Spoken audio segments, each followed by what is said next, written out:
किसान भाइयों, क्या आपने कभी अपने खेत में जाकर पौधों की पत्तियों को ध्यान से देखा है?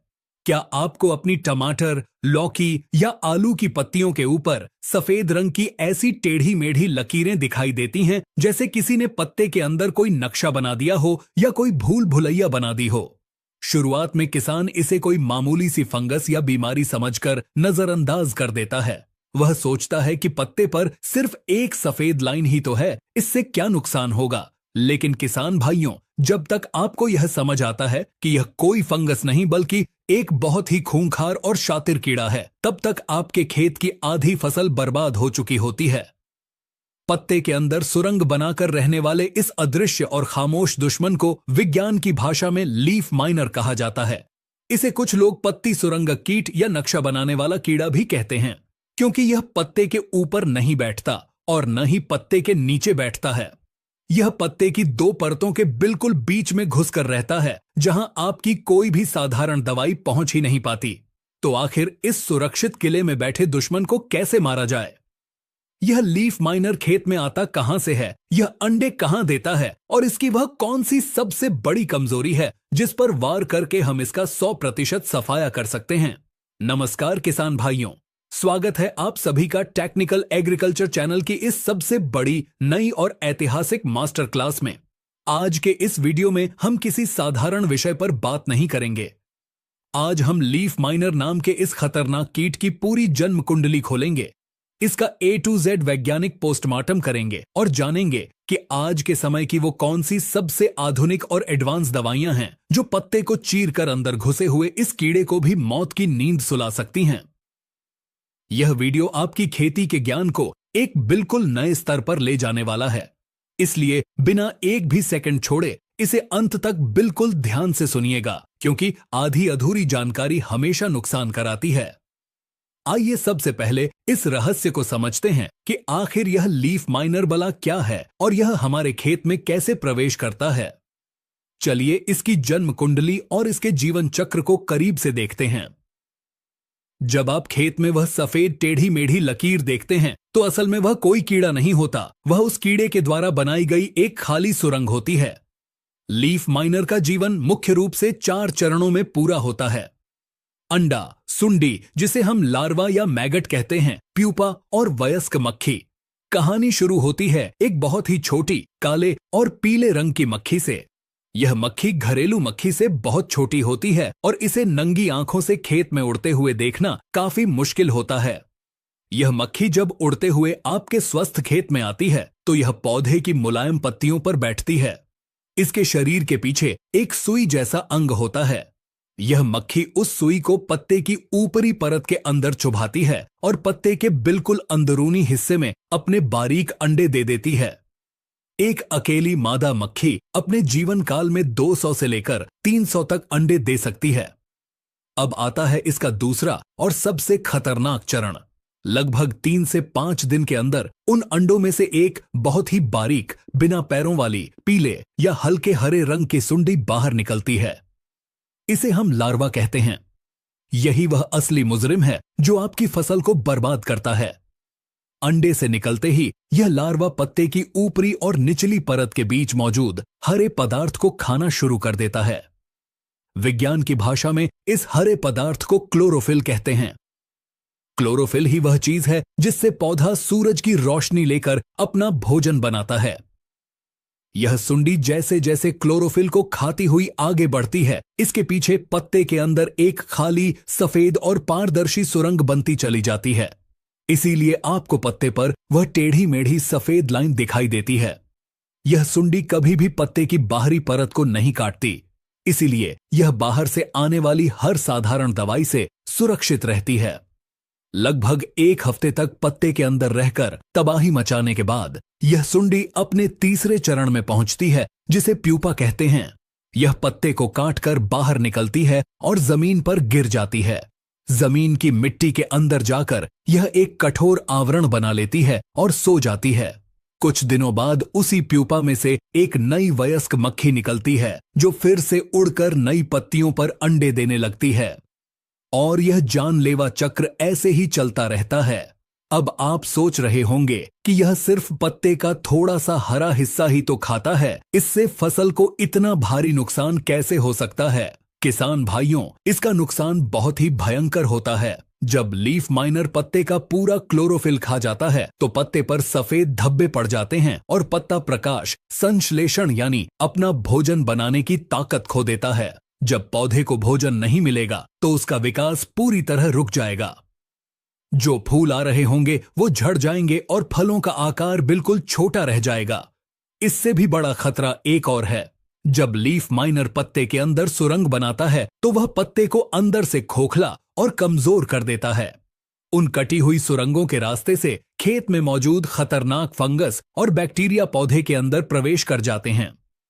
लीफ माइनर के हमले के तुरंत बाद अक्सर अगेती झुलसा, जिसे हम अल्टरनेरिया कहते हैं, या अन्य भयंकर फफूंद जनित बीमारियां खेत को पूरी तरह अपनी चपेट में ले लेती हैं। अंत में सारे पत्ते सूखकर नीचे गिर जाते हैं और पूरा का पूरा पौधा गंजा होकर मर जाता है। अब सवाल यह है कि यह खूंखार कीट किन फसलों पर सबसे ज्यादा हमला करता है। यूं तो लीफ माइनर कई फसलों का दुश्मन है, लेकिन कुछ खास फसलें इसकी सबसे पसंदीदा हैं। टमाटर की फसल में यह सबसे ज्यादा कहर बरसाता है। इसके अलावा आलू, मटर, कपास और कद्दू वर्गीय फसलें जैसे खीरा, लौकी, करेला, तरबूज और खरबूजा में इसका हमला बहुत तेज होता है। सेम और फ्रेंच बीन्स जैसी फसलों में भी यह भारी नुकसान पहुंचाता है।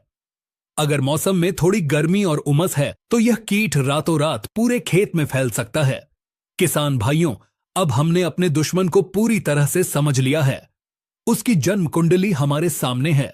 अब टेक्निकल एग्रीकल्चर चैनल आपको बताएगा इसे जड़ से खत्म करने की बिल्कुल सटीक, वैज्ञानिक और आधुनिक रणनीति। हम इस लड़ाई को 2 हिस्सों में लड़ेंगे। पहला हिस्सा होगा जैविक और प्राकृतिक उपाय, जिसे हम प्रिवेंटिव कंट्रोल कहते हैं, और दूसरा हिस्सा होगा रासायनिक उपाय, जहां हम एडवांस दवाइयों का इस्तेमाल करेंगे। बीमारी का इलाज करने से ज्यादा समझदारी बीमारी को आने से रोकने में है। अगर आप जैविक और प्राकृतिक तरीकों का सही समय पर इस्तेमाल करते हैं तो आपको महंगी रासायनिक दवाइयां डालने की जरूरत ही नहीं पड़ेगी। सबसे पहला और सबसे असरदार प्राकृतिक उपाय है पीले और नीले रंग के चिपचिपे ट्रैप्स का इस्तेमाल करना। जैसा कि मैंने बताया, लीफ माइनर की शुरुआत एक उड़ने वाली मक्खी से होती है। अगर हम उस मक्खी को अंडे देने से पहले ही पकड़ लें तो लीफ माइनर का पूरा चक्र वहीं टूट जाएगा। जब आपकी फसल 15 से 20 दिन की हो तो 1 एकड़ खेत में कम से कम 15 पीले रंग के स्टिकी ट्रैप और 10 नीले रंग के स्टिकी ट्रैप जरूर लगाएं। लीफ माइनर की वयस्क मक्खी इन रंगों की तरफ तेजी से आकर्षित होती है और इन पर रखे गोंद पर चिपक कर मर जाती है। दूसरा प्राकृतिक उपाय है नीम के तेल का सही इस्तेमाल। जब फसल शुरुआती अवस्था में हो तब आप 10,000 ppm वाले नीम के तेल का स्प्रे करें।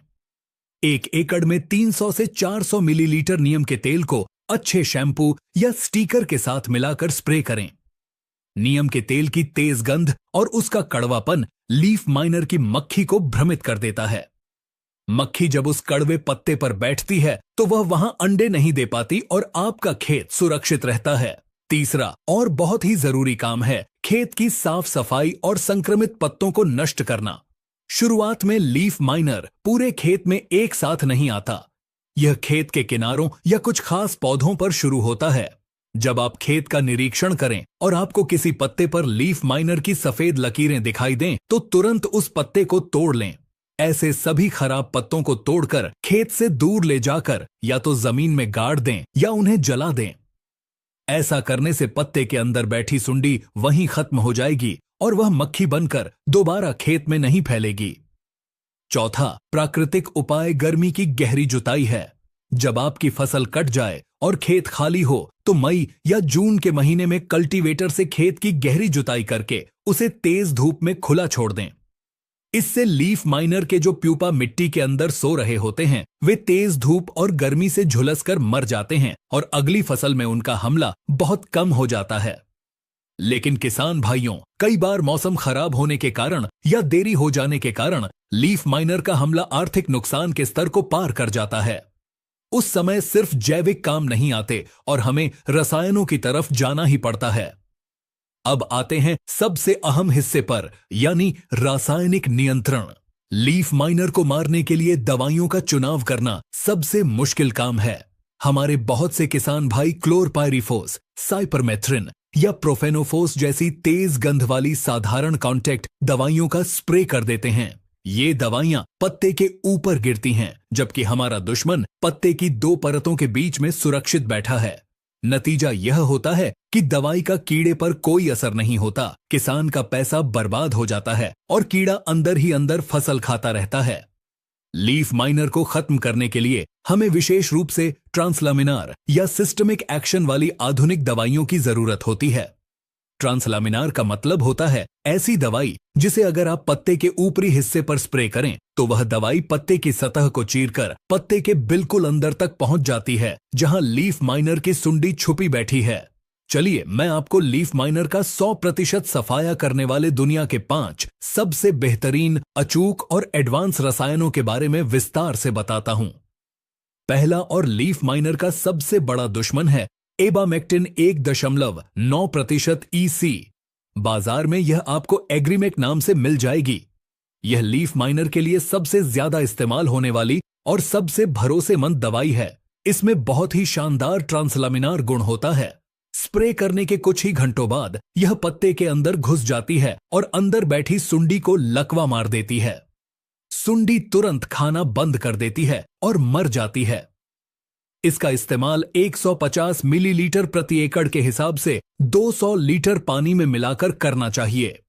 दूसरा बहुत ही शानदार और सुरक्षित रसायन है स्पिनोसैड 45% SC। किसान भाई इसे ट्रेसर के नाम से बहुत अच्छी तरह जानते हैं।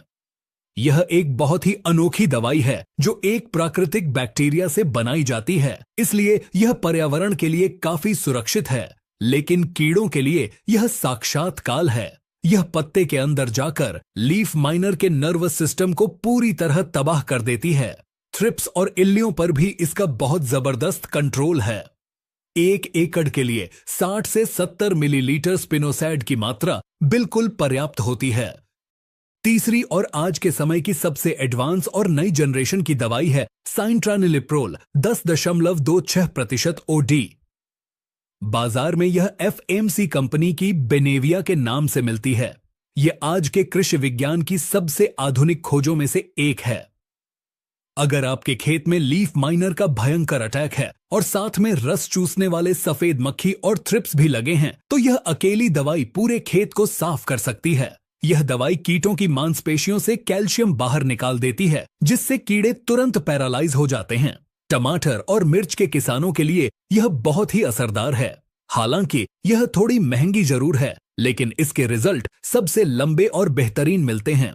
इसका डोज लगभग 360 मिलीलीटर प्रति एकड़ होता है। चौथा असरदार रसायन है कारताप हाइड्रोक्लोराइड 50% SP। यह एक सिस्टमिक कीटनाशक है जो पौधे की नसों में फैल जाता है। जब लीफ माइनर पत्ते का हरा पदार्थ खाता है तो यह जहर सीधा उसके पेट में जाता है। शुरुआती अवस्था में लीफ माइनर को कंट्रोल करने के लिए यह एक बहुत ही किफायती और अच्छा विकल्प है। इसका इस्तेमाल 250 से 300 ग्राम प्रति एकड़ के हिसाब से किया जाता है। पांचवां विकल्प उन किसानों के लिए है जिनके खेत में लीफ माइनर के साथ साथ बहुत सारी इल्लियों का भी भारी प्रकोप है। ऐसे में आप नोवालुरोन और इंडोक्साकार्ब के कॉम्बिनेशन का इस्तेमाल कर सकते हैं, जो बाजार में प्लेथोरा के नाम से मिलता है। यह दवाई कीड़ों की चमड़ी बनने से रोकती है और उन्हें अंदर ही अंदर गला कर मार देती है। अब टेक्निकल एग्रीकल्चर के सभी किसान भाइयों के लिए कुछ बहुत ही खास और जरूरी प्रो टिप्स। इन बातों का ध्यान रखे बिना आपकी कोई भी महंगी दवाई पूरा असर नहीं करेगी। Pro tip number 1, silicon spreader का इस्तेमाल। लीफ माइनर की दवाई का पत्ते के अंदर पहुंचना सबसे जरूरी है, इसलिए जब भी आप स्प्रे करें तो पानी में एक बहुत ही उच्च गुणवत्ता वाला सिलिकॉन बेस स्टिकर या स्प्रेडर जरूर मिलाएं। स्टिकर पानी के तनाव को तोड़ देता है और दवाई को पत्ते की बाहरी सख्त परत के अंदर तक घुसने में बहुत बड़ी मदद करता है। इसके बिना एबामेक्टिन जैसी दवाई भी अधूरा काम करेगी। प्रो टिप नंबर 2, स्प्रे का सही समय।